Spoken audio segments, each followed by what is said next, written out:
Thank you, Mr. Chairman. And I want to thank, of course, our witnesses again for being here. Now, of course, over the past 2 months, countless brave Minnesotans have shared their stories of heartbreak and violence and terror, not just with us in this committee, but with folks across the country. Peaceful protesters are being shot in the streets. Children have been snatched from their schools. People dragged from their cars and tackled at work. And we know that parents, of course, have been missing work and children have been missing school. Now, Reverend Tolgard, I want the country to really understand the effects on kids. Are you seeing families who can't go to work, who can't go grocery shopping, and who can't take their kids to school or the library or the park because they're terrified to leave their home? Are you seeing that?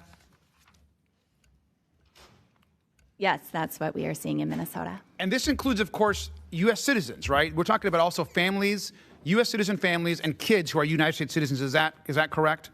Yes, people who are U.S. citizens and legal residents.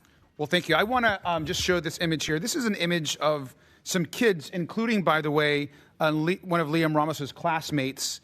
These are kids that are being held at U.S. detention centers and detention facilities. Now, Reverend Tolgard, when children hear about thousands of kids being detained, reportedly almost 4,000, that must be terrifying. Is that correct? That is absolutely terrifying for children to hear these stories and to fear for that experience. And would you say that kids are scared at their school?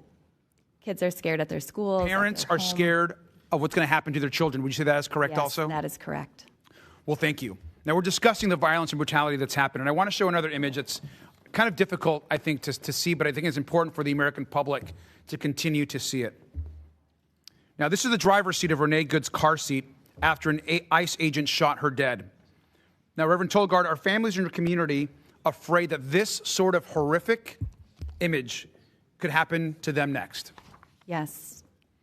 Are kids scared that this type of horrific image could happen to one of their parents? Kids like my own, kids like the kids in my church are afraid that that could happen to their parents when they speak out.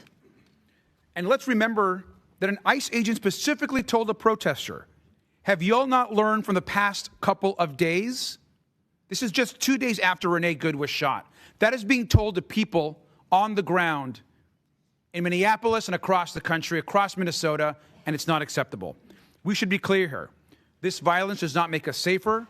It does not address fraud, waste, and abuse. It doesn't help families with health care, does not grow or build small businesses, and it certainly, as we're continuing to discuss, is not preventing the kind of fraud that Republicans are discussing here today. Now, Governor, can you walk us through specifically how Operation Metro Surge affected Minnesota's ability to investigate actual fraud? Well, thank you, Congressman. Well, first of all, as I've said, we've been partners with the our federal partners, whether that be the FBI or be the U.S. Attorney's Office, which I will note was one of the premier U.S. Attorney's Office, regardless of who they were appointed by. Right now, those lead investigators and basically that whole team has left that office. They've not been filled back in. The U.S. Attorney himself was in front of a federal judge yesterday on contempt issues of that office not working together. Now, look, we're going to prosecute, as we have, every single person that's involved in fraud, but we can't do it alone. The Attorney General's office is doing everything they can. He has consistently come and asked the legislature for more money, more of the investigators he needs. But right now is the backlog at the U.S. Attorney's Office is being challenged by the federal courts. It makes it more difficult for us to get those cases over to them. But the good news is the Minnesota Bureau of Criminal Apprehension is continuing to do those. We got a conviction this week. Those are things that'll continue on. And while we need to put in all the safeguards, we need to, as you heard the Attorney General's opening statement, if we partner together in this, our chance of defeating this fraud is that much higher. But right now, it's stymied. There's no investigators over there. There's no U.S. attorneys. The FBI has been decimated, and it's very difficult. And that right there, the American public needs to hear.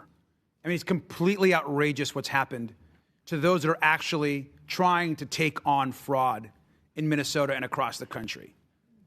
Those offices have been decimated, and there's no support, not acceptable. And Governor, finally, there appears to be actually no evidence that ICE and DHS reign of terror in Minnesota that continues has actually prevented any fraud. Is that your assessment, sir? That's correct. What you saw on the streets didn't do anything to it. And we've actively asked, if you have folks who can help us, if you have folks who are good at the forensics, if they can help us do this, we want you there, as we have for the last 7 years that I've been governor. We partnered together and convicted people. Thank you. And with that, I also, just for the record, want to introduce our report as well. Today, the Democratic staff released it as well as far as it relates to this hearing and Operation Metro Surge. So thank you, Mr. Chairman.